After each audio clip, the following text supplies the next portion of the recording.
focus. All right. You're probably wondering where I am. Well, if any of you have been around for a while, you know that I went to Buffer Festival in Toronto last year in November. It is now October and it's time for Buffer Festival again. So this is my room. I'm giving you the room tour. And the reason I'm starting with that is because it is pouring rain. I am sopping wet. So I had planned to stay downtown and get dinner and stuff, but holy pouring rain, thunder, lightning.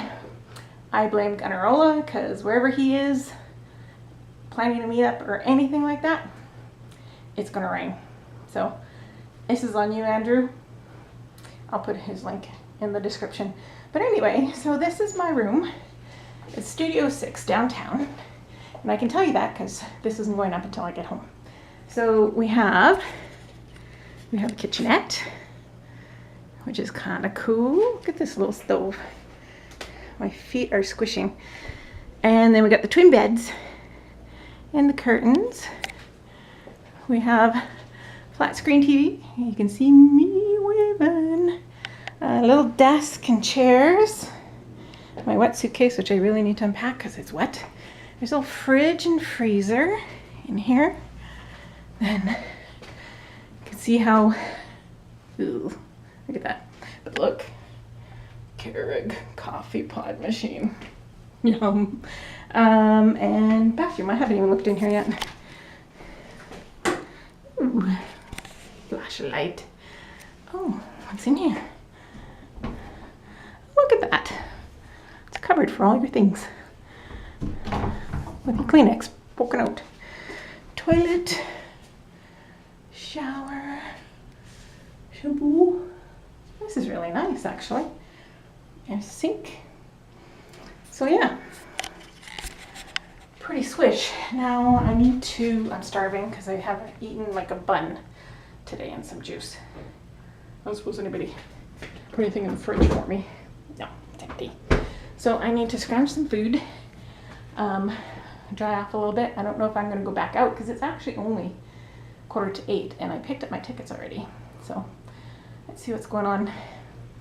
And you may not see me again tonight. Tomorrow Buffer starts at 10 a.m. So I will see you then, if not before. Bye. Alright, something I just discovered about my room, other than the fact that these beds are so soft and squishy. Oh. I'm so pleased. Maybe I'll sleep. But the view from my room, oh, sorry, a little close. Can you see that?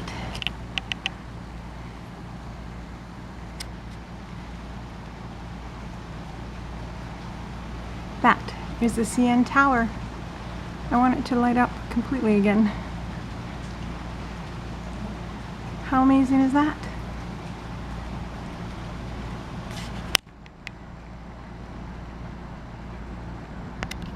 Also, when a window opens.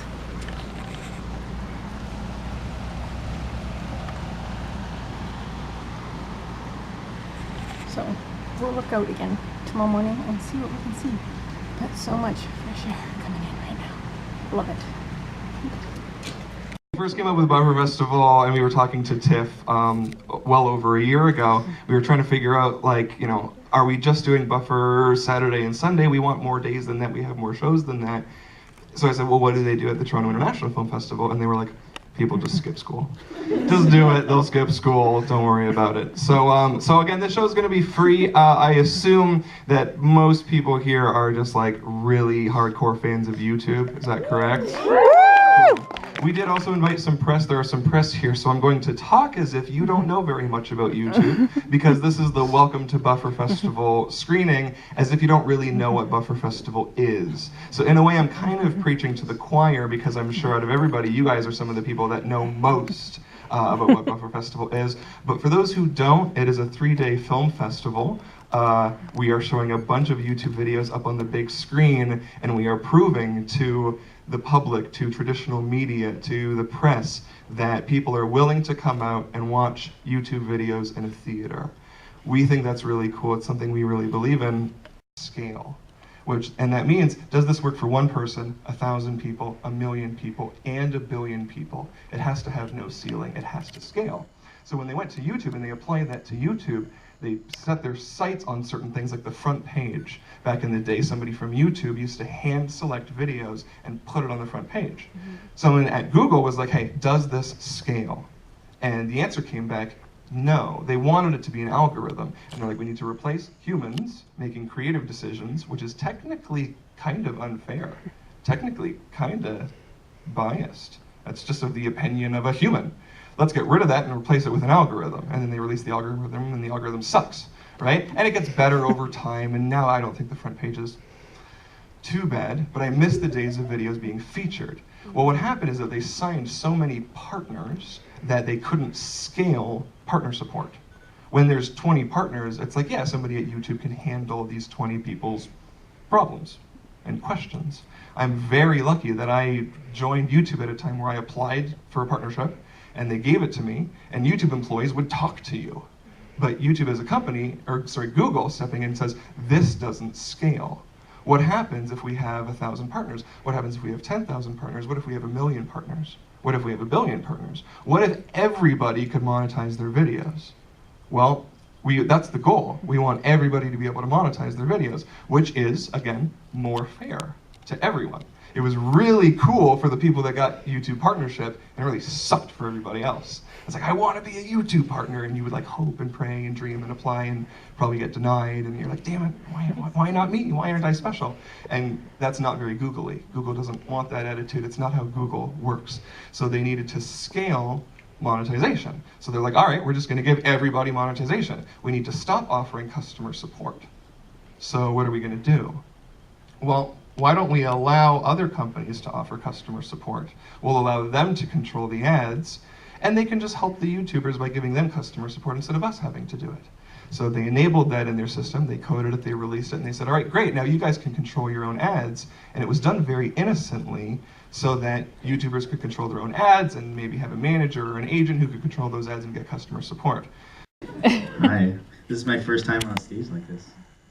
Well, how you guys doing? You guys alive? Okay, good. What's happening? We're hanging out. Can I sit beside you? Yeah, of course you can. Do you know who's coming on next? What's that? Do you know who's coming on next? Yes. Is it, you want me to say that? Unless you have something you want to talk about. It's ASAP Science. So no.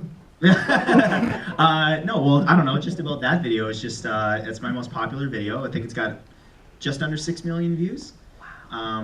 That's a lot of views. Yeah, it's not, I mean, it's no Star Wars acapella. Oh, it's, Stop.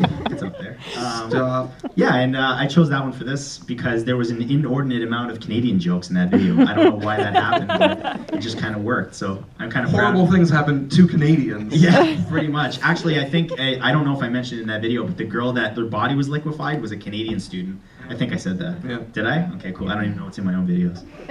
Having Canadian content.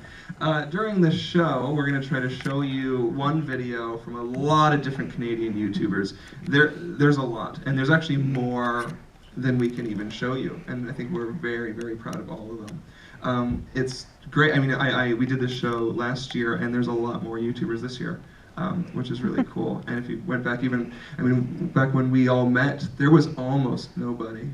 Do you remember those early days of like, you could count all the Canadian YouTubers on like your hands? Yes. Good. Just Trying trying to make conversation. Oh, I thought everybody. Canadians. Yeah, I remember being number 8 one time for like a day. Oh, like most subscribed in Canada. Yeah. They used to tell you your rankings in different countries, and I remember that. Me and Shimmy were in the top 10 in the whole country. Now I'm like 700. Yeah. But you, me, and Shimmy were always battling 8, 9, and 10, and we would refresh and pass each other, and then just talk crap over MSN Messenger. That's how long that was. Oh yeah. So this is the Corey Vidal Buffer I just got these shoes yesterday. moonwalk premiere. So they're I'm perfect. moonwalking at you. I don't know if the illusion is gonna work. But it's something like this.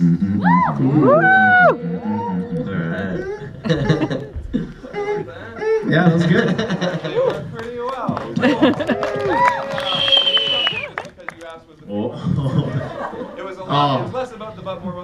and the chestnut was more like this. Yeah, get the first one. Oh, yeah. That was a thing in the mid-2000s. Give him a hand for that. That's a. No, I was kidding.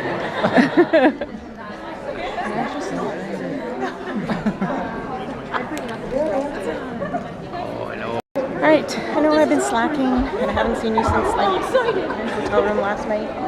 But I'm at the meetup for Canadian A. As you can see, what's going on over there. Still haven't run into Scott Kim Martin, so hopefully we can run into him soon. I'll ask Matt if he's still here. Oh, I guess I could show the theater. So somebody sent me, Ross, you're gonna be like.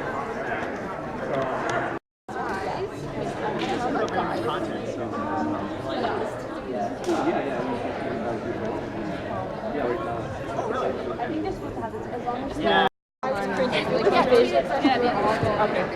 was so good. Like the bug ones killed me. Oh yeah. Yeah. Thanks. Hi. Hi. This is my vlog. Oh, hello. Everybody, this is Nadine. She does travel videos. Should we help? Hello. Thank you. I met you Okay, through hold on. Allie. All right. Amazing. Yeah. I love Allie. Yeah, I love all her 1, 2, travel videos. 3. She's doing like Korea right now. Yeah, I and know. I it's saw. I was like, oh, my little prodigy. I was like, Allie, you gotta get into the travel stuff. Yeah, that's awesome. Oh, and she's she's amazing because she knows so many things. Like, you know she's doing it. Oh yeah. Oh, she's really into like languages and stuff too. So she like wants to learn all the different languages. Nice to meet you, Jessica. Okay, so that's not flat. Coming up. You know what? I'm really proud of Had you. such a good time. It's time to move on. Back It's to just years of Kitchenette flat. by I'm just like, it's time to just. What do you think? traveling alone. It's good. It's good. Okay, cool. It's really weird because I've watched your videos for like a really Yes, long I loved your time. So now Canadian, just seeing you in person. Thank That was you. really good. Real. Yeah, I was hoping yeah, to no, get I like know. something. Now I'm here. It's weird. So, do you want me to take a photo? Yeah. So I'll put a link. A photo for Absolutely. Hi. Hi. Are you recording right now? I am. Oh, we're doing this. It's going. We are. I'm Cindy. Nice to meet you, Cindy. I'm Matt. You know me from Twitter. I sent you a Oh, postcard. is your last name start with an R?